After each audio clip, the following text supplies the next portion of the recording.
Andy Fusco is the executive director of the Tulsa Garden Center at Woodward Park, and their Wine and Roses event is coming up soon, along with a lot of other things. Andy, good to see you, lad. Thanks for having me. A little bit about the park itself.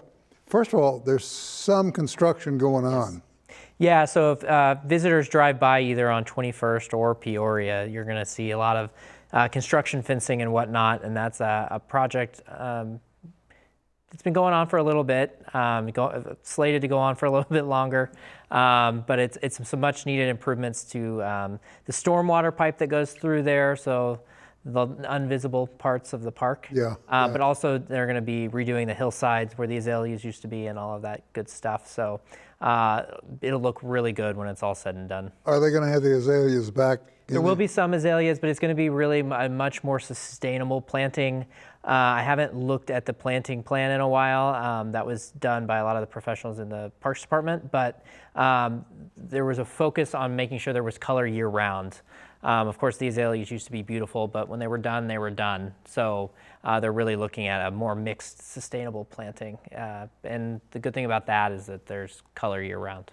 You were just named executive director, Yep. right? What are some of the plans on the drawing board?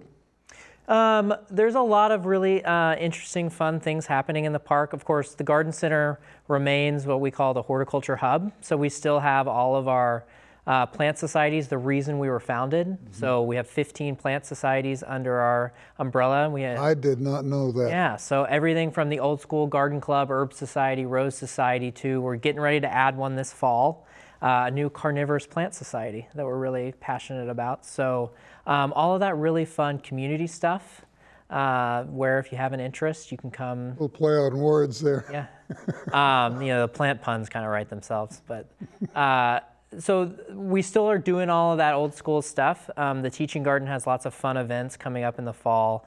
We're launching a new training program for our volunteers as well.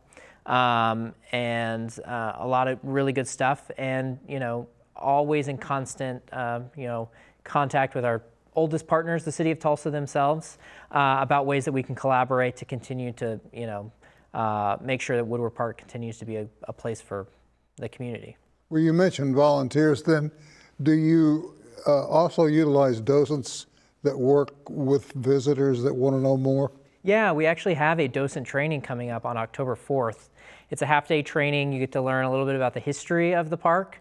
So the Garden Center's history woven into the park's history, and a little bit about the Teaching Garden, and it gears you up to be able to work in our volunteer and work in our Teaching Garden barn during the day to greet guests and help visitors, and it's a really great one. If you're not wanting to commit to a full 10-week training to garden in the park, it's a really great kind of middle of the ground. Well, I got to tell you, it's one of the most beautiful spots in the city, and I've gone by and seen everything from wedding layouts being shot to one album cover I know of.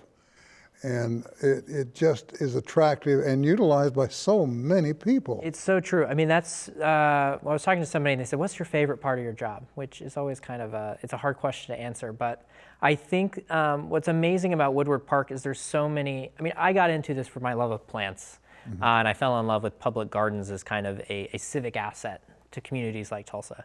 But what I've really learned is just how much more it means to people than just, the plants are just a backdrop for these wonderful life events.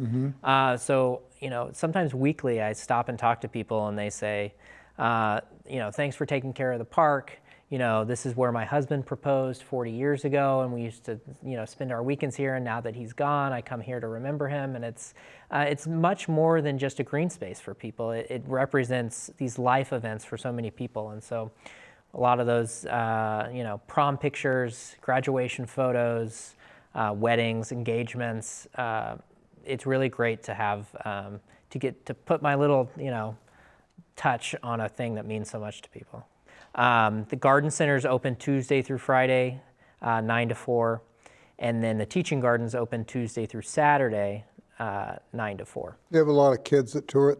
Yes, there's so many, school groups, homeschool groups, just families. Right now, our Tulsa Garden Club is taking kind of our forefront of our children's programming. So every Tuesday until I think Thanksgiving, they set up free programming in the morning in the teaching garden. So it's Tuesdays in the teaching garden with what they call Generation Green. So the Garden Club is really, they're celebrating their 60 or something like that this year. Is that right? They've been around longer than we have, yeah.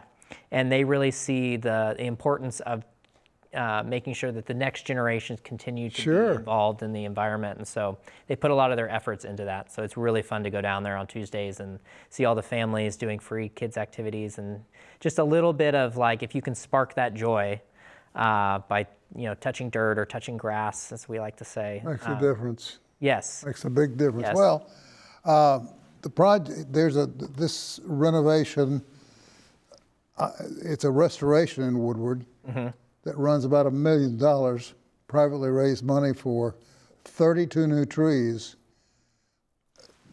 Is there room for 32 trees? Yeah, so actually, and most of them have been planted.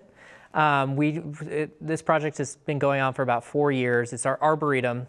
So it's on all the construction work's happening on the front side of the park, and the arboretum's on the back side of the park, right near the Museum of Tulsa History and the Tulsa Garden Center. And about 4 years ago, we had lost a considerable amount of trees that were part of the original plantings in ¡64. And so we spent a lot of work walking through the arboretum with professional arborists. The city of Tulsa has a tree committee, and a real collaborative group to say what size tree you think would fit here, a big tree, small tree. So it's not 32 large oaks in the arboretum. There's some oaks, there's some maples, there's some smaller trees and shrubs and stuff. Are you going to keep the Indian statue, the bronze statue? Oh yes, I think that has some pretty considerable protection right now while the construction work is happening. But That's a good deal. all that statuary in Woodward Park is so beautiful, and it's not going anywhere. Oh, great. Listen, Andy, thank you for coming by, and thanks for the job you're doing, and congratulations on your promotion. Thank you so much.